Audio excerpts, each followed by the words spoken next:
Hello, everybody. We are on Act 2, Scene 2, and we left off at the end of Scene 1 with Polonius having the discussion with Ophelia, and she having dumped Hamlet like he told her to, and he seems to be losing his mind over that. And we probably know a little bit more than the both of them why that's happening, or it seems to be happening, right? Okay, so picking up Scene 2, I've realized that Scene 2 is pretty long and that it takes up the rest of this act as opposed to a bunch of little scenes. So I'm probably giving you way too much time to read this, but I can't change that now, can I? So you have until Monday night. And we do need to squeeze in some more videos that I'll probably assign either today or over the weekend to kind of concentrate on some more skills that you can then try to reflect in your reader's logs. So enter King, Queen, Rosencrantz, and so when we say king, of course, we mean Claudius. Queen, we mean Gertrude. Remember, that's Hamlet's mom. And Rosencrantz and Guildenstern, which I'll go ahead and tell you are some old friends of Hamlet's, right? So there's all kinds of another two people of Hamlet's generation who are kind of around.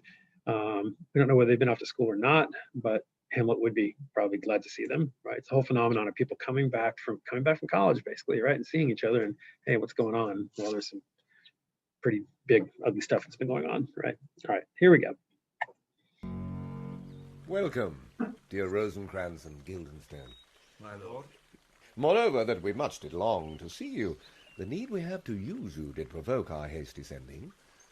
Something have you heard of Hamlet's transformation, so I call it, if nor the exterior nor the inward man resembles that it was?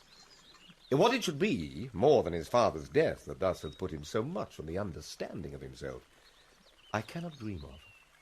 I entreat you both, that being of so young days brought up with him, and since so neighboured to his youth and humour, that you vouchsafe your rest here in our court some little time, so by your companies to draw him on to pleasures, and to gather so much as from occasion you may glean, whether aught to us unknown afflicts him thus, that opened lies within our remedy.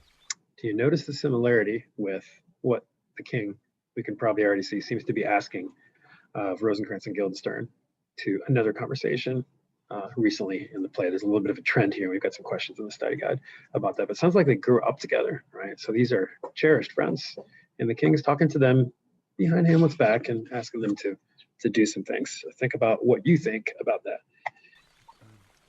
Good gentlemen, he hath much talked of you. And sure I am, two men that are not living, to whom he more adheres. If it will please you, to show us so much gentry and goodwill as to expend your time with us a while for the supply and profit of our hope, your visitation shall receive such thanks as fits a king's remembrance. What do you think she means by that?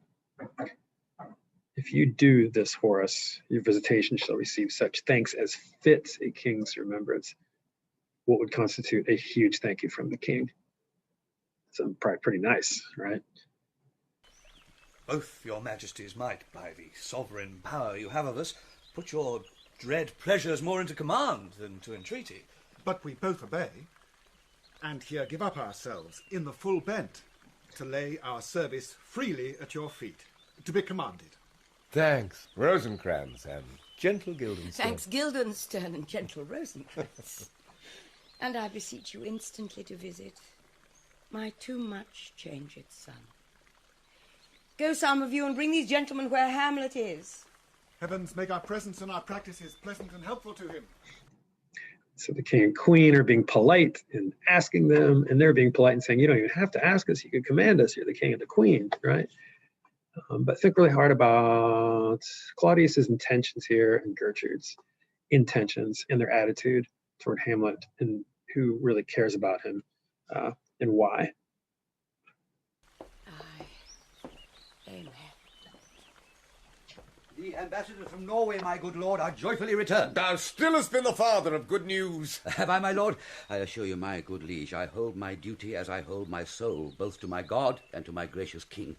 And I do think, or else this brain of mine hunts not the trail of policy so sure as it hath used to do, that I have found the very cause of Hamlet's lunacy. Oh, speak of that. That do I long to hear. Give first admittance to the ambassadors. My news shall be the fruit to that great feast. Of course, the king is thinking to himself, oh, I hope he doesn't say, well, I think it's because he killed your father, right? Or because you killed his father, right? But of course, it's not that. We know what he's going to say. Do grace to them and bring them in. My lord. He tells me, my sweet queen, that he hath found the head and source of all your son's distemper. I doubt it is no other but the main, his father's death, and our hasty marriage. Well, we shall sift him. Sensible words from Gertrude there, right? She's pretty much on the mark. Maybe she's a pretty smart lady, you know. She's just, or how are we thinking of her? Is she getting dragged along with all this? Do we think she's an idiot? Are we disgusted by her, by him, the way Hamlet is? Kind of a tough call. Okay, enter Polonius. So Voltaman and Cornelius are the guys that Claudius sent off to convince the king of Norway to get his nephew in line and stop preparing to invade Denmark with a bunch of mercenaries, right? And then he was like, oh, well, let's take care of that. Well, let's see if it took care of it. And what do they have to say? Welcome, good friends. My lord. Say, Voltaman, what from our brother, Norway? Most fair return of greetings and desire. Upon our first, he sent out to suppress his nephew's levies, which to him appeared to be a preparation against the Polack, but better looked into, he truly found it was against your highness. Whereat grieved that so his sickness, age, and impotence was falsely borne in hand, sends out arrests on Fortinbras, which he, in brief, obeys, receives rebuke from Norway, and, in fine, makes vow before his uncle never more to give the assay of arms against your majesty, whereon old Norway, overcome with joy, gives him 3,000 crowns in annual fee, and his commission to employ those soldiers so levied as before against the Polack, with an entreaty, herein further shown, that it might please you to give quiet pass through your dominions for his enterprise, on such regards of safety and allowance as therein are set down. A lot of information there. I'm not just going to spell it all out for you, but it sounds like the uncle believes, or is given the impression that he's gotten the nephew in hand, right? Caught up with what he was doing. Makes vow before his uncle, never more give the assay of arms, threatening against you, your majesty, Claudius of Denmark, whereon old Norway, overcome with joy, gives him 3,000 crowns annual fee and commission to employ the soldiers to go do something else, to go invade Poland. And by the way, they want to march through Denmark to get to Poland. Is that okay? If you were Claudius, or if you were king in general, would that sound okay to you? I ask you that. Is Claudius a responsible, thoughtful leader? It likes us well. And at our more considered time, we'll read, answer, and think upon this business. Meantime, we thank you for your well-took labour. Go to your rest. At night, we'll feast together. Most welcome home. My lord. This business is very well ended.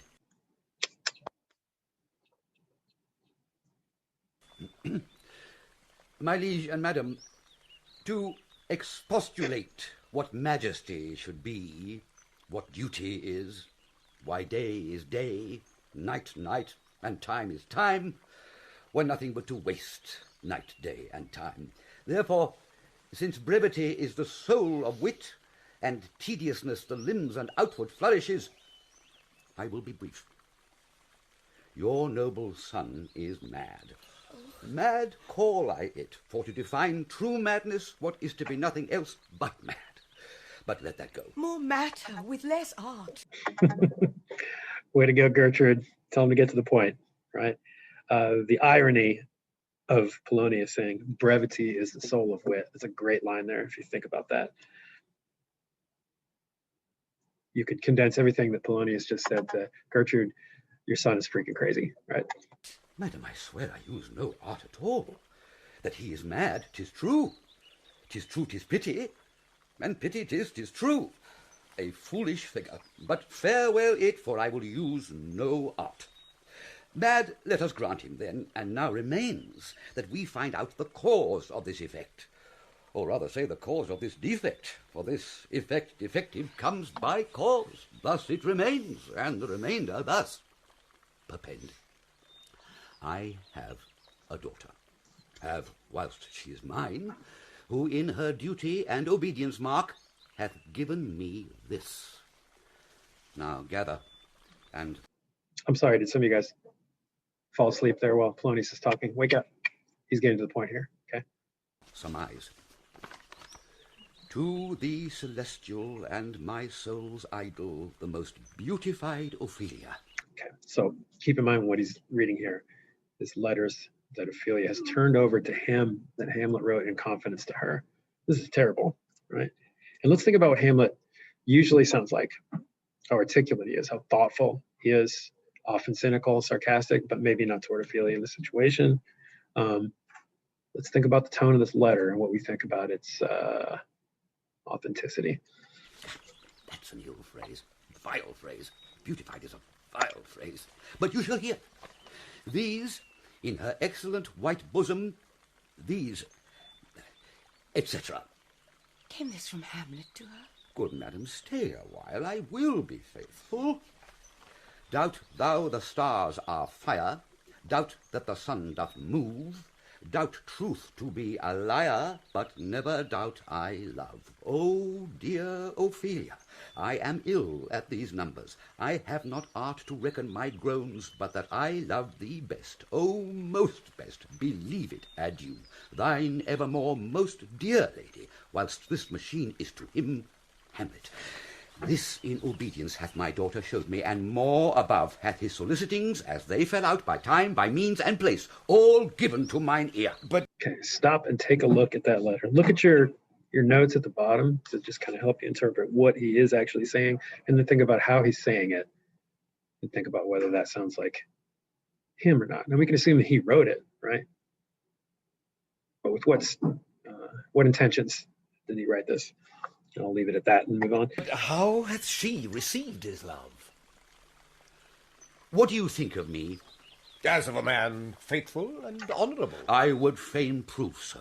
But what might you think, when I had seen this hot love on the wing, as I perceived it, I must tell you that before my daughter told me, what might you, or my dear majesty, your queen here, think, if I had played the desk, or table book, or given my heart a winking, mute and dumb, or looked upon this love with idle sight, what might you think? No, I went round to work, and my young mistress thus I did bespeak. Lord Hamlet is a prince out of thy star. This must not be. And then I precepts gave her that she should lock herself from his resort, admit no messengers, receive no tokens. Which done, she took the fruits of my advice, and he, repulsed, a short tale to make, fell into a sadness, then into a fast, thence to a watch, thence into a weakness, thence to a lightness, and by this declension into the madness wherein now he raves, and all we wail for. Do you think 'tis this? It may be. Very like. Hath there been such a time, I'd fain know that I have positively said 'tis so, when it proved otherwise? Not that I know. Take this from this, if this be otherwise. If circumstances lead me, I will find where truth is hid, though it were hid indeed within the centre. How may we try it further? You know, sometimes he walks 4 hours together here in the lobby. So he does indeed. At such a time, I'll loose my daughter to him. My lord, be you and I behind an arras, then mark the encounter. If he love her not, and be not from his reason fallen thereon, let me be no assistant for a state, but keep a farm and carters. Okay, so after insisting that, or questioning them, have they ever known Polonius to be wrong about anything? I mean, what a ridiculous thing to say. Who says something like that about themselves? I can't imagine anybody saying anything like that, can you? Then he suggests that they hide behind a curtain, right? And let Ophelia go out there and talk to Hamlet, and they can all eavesdrop. A lot of eavesdropping and sneaking around. Fishing going on, isn't there? Between relatives. Terrible stuff. We will try it. But look, where sadly the poor wretch comes reading. Away, I do beseech you, both away. I'll board him presently. Oh, give me leave. Very, very well. Come. Okay, I've decided I think I'm going to divide this into 3 parts just to make sure nothing goes wrong. We have it in digestible chunks. So that was Act 2, Scene 2, first part, and we'll do 2 more parts. I'm going to divide the scene into 3 parts. I'll have them all labeled. Should be obvious. Okay. Till then.